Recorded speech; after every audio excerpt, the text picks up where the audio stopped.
Paz do Senhor. Hoje nós vamos ler lá no Antigo Testamento, em 2 Reis, capítulo 6, versículo 8. O exército arameu é ferido de cegueira. Ora, o rei da Síria estava em guerra contra Israel. Depois de reunir-se com os seus conselheiros, disse: montarei o meu acampamento em tal lugar. Mas o homem de Deus mandava uma mensagem ao rei de Israel: evite passar por tal lugar, pois os arameus estão descendo para lá. Assim, o rei de Israel investigava o lugar indicado pelo homem de Deus. Repetidas vezes, Eliseu alertou o rei, que tomava as devidas precauções. Isso enfureceu o rei da Síria, que, convocando seus conselheiros, perguntou-lhes: vocês não me apontarão qual dos nossos está do lado do rei de Israel?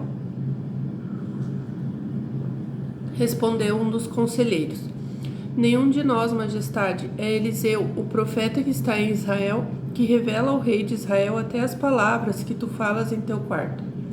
Ordenou o rei: descubram onde ele está, para que eu mande capturá-lo. Quando lhe informaram que o profeta estava em Dotã, ele enviou para lá uma grande tropa com cavalos e carros de guerra. Eles chegaram de noite e cercaram a cidade. O servo do homem de Deus levantou-se bem cedo pela manhã e, quando saía, viu que uma tropa com cavalos e carros de guerra havia cercado a cidade. Então ele exclamou: ah, meu senhor, o que faremos? O profeta respondeu: não tenha medo, aqueles que estão conosco são mais numerosos do que eles. E Eliseu orou: Senhor, abre os olhos dele para que veja. Então o Senhor abriu os olhos do rapaz, que olhou e viu as colinas cheias de cavalos e carros de fogo ao redor de Eliseu. Quando os arameus desceram na direção de Eliseu, ele orou ao Senhor: fere estes homens de cegueira. Então ele os feriu de cegueira, conforme Eliseu havia pedido. Eliseu lhes disse: este não é o caminho, nem esta é a cidade que procuram. Sigam-me, e eu os levarei ao homem que vocês estão procurando. E os guiou até a cidade de Samaria. Assim que entraram na cidade, Eliseu disse: Senhor, abre os olhos destes homens, para que possam ver. Então o Senhor abriu-lhes os olhos, e eles viram que estavam dentro de Samaria. Quando o rei de Israel os viu, perguntou a Eliseu: devo matá-los, meu pai? Devo matá-los?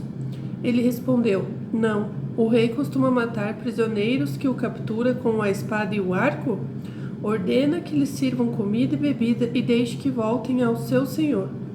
Então o rei preparou-lhes um grande banquete e, terminando eles de comer e beber, mandou-os de volta para o seu senhor. Assim, as tropas da Síria pararam de invadir o território de Israel. Fome durante o cerco de Samaria. Algum tempo depois, Ben-Hadad, rei da Síria, mobilizou todo o seu exército e cercou Samaria. O cerco durou tanto e causou tanta fome que uma cabeça de jumento chegou a valer 80 peças de prata e uma caneca de esterco de pomba 5 peças de prata.